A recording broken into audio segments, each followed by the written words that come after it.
Fala galera, tudo bem com vocês? Então, hoje eu já venho com mais um vídeo referente ao PET 2, semana 4, do terceiro ano do ensino médio, e nesse vídeo vai tratar sobre paralelismo e perpendicularidade.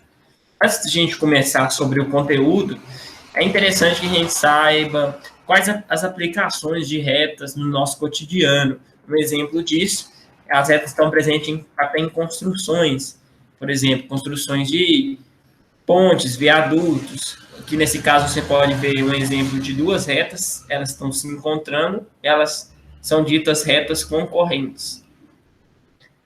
Tem também aquelas retas que estão presentes nas fachadas das ruas e avenidas, que você pode verificar aqui.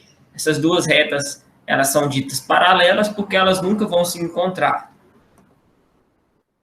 Retas paralelas. Duas retas elas são paralelas quando possuem a mesma declividade. Como eu havia dito, as retas R e S elas são paralelas, pois elas possuem a mesma inclinação, ou seja, α1 é igual a α2. Elas nunca vão se encontrar. Se você estender a reta R aqui e estender a reta S, elas nunca vão se encontrar. Logo, o coeficiente angular da reta R é igual ao coeficiente angular da reta S. Assim, temos que as retas R e S são paralelas. Exemplo de número 1. Observe as equações das retas R e S abaixo.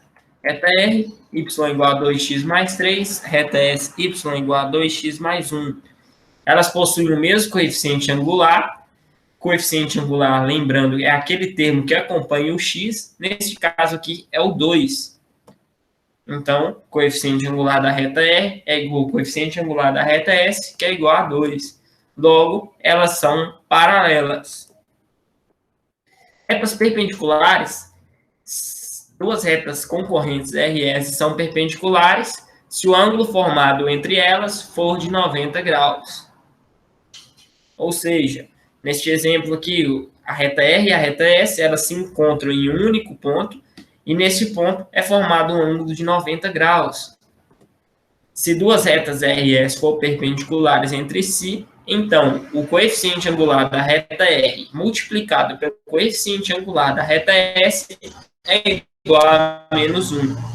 É interessante que você saiba dessa fórmula para realizar alguns exercícios contidos nesse PET. Encontrar equações de retas perpendiculares. Exemplo de número 2. Verifique se as retas R, 2x mais 3y menos 6 igual a 0 e S, 3x menos 2y mais 1 são perpendiculares. Nesse caso, é interessante que vocês prestem bastante atenção que essas duas retas, elas estão na fórmula geral, equação geral da reta. Tem a forma geral e a forma reduzida. Como nesse caso está pela forma geral, você pode encontrar o coeficiente angular com a fórmula menos A sobre B. O A é aquele termo que acompanha o X, o B é o termo que acompanha o Y. Nesse caso, menos 2/3.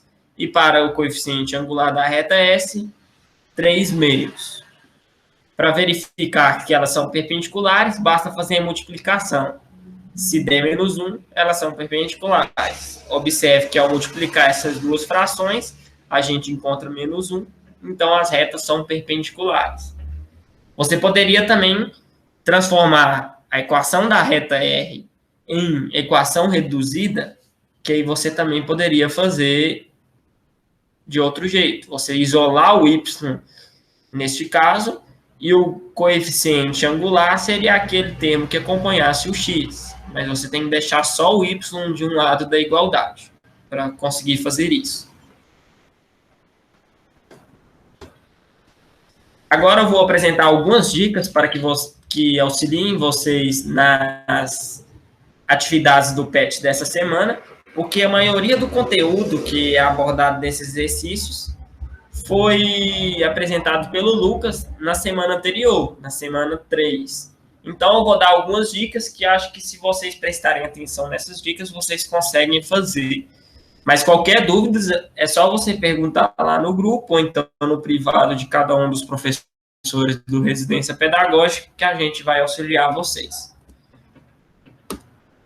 Na questão de número 1, o primeiro passo é encontrar o coeficiente angular. No vídeo aula da semana 3, mostra como a gente faz isso. Após encontrar o coeficiente angular, você deve encontrar o coeficiente linear. Na semana 3, também tem um vídeo que mostra como faz isso. Então, é só você pesquisar lá que você vai conseguir resolver. Já na letra B, o ponto no qual intercepta o eixo das abscissas é o ponto x0. Logo, basta encontrar a raiz da equação para sabermos qual é esse ponto. Então, você vai encontrar a raiz, no caso, você vai encontrar o valor de x, e você substitui aqui, que você vai saber quem é esse ponto. Na questão de número 2, no vídeo da semana 3, que trata sobre a equação geral da reta, faz um exercício semelhante também a esse da questão 2. Já na letra B, lembre que se as retas coincidem, então o coeficiente angular e o coeficiente linear é o mesmo nas duas retas, porque elas vão estar, as duas retas, uma vai estar em cima da outra. Então, é preciso se verificar isso, que o coeficiente angular e o linear é o mesmo nas duas retas.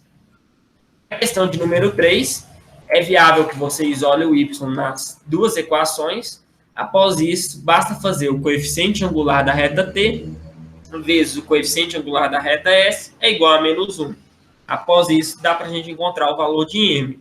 A outra forma de fazer também, você pode olhar, igual eu fiz no exemplo de número 2, abordado nessa apresentação, e não é necessário isolar o y nas duas equações. Aí é só você fazer a aplicação da fórmula menos a sobre b para encontrar o coeficiente angular. Porque na questão de número 3, a equação da reta vai ser aquela equação geral. E quando você isola o y, você vai estar colocando na equação reduzida. A questão de número 4, é interessante que você isole o y na equação para poder analisar a afirmativa, para você saber se ela está verdadeira ou falsa. Ou seja, escreva a equação na forma reduzida. Lembrando que para a reta ser crescente, o coeficiente angular, que é a inclinação da reta, ele tem que ser positivo, e é decrescente quando a inclinação é negativa.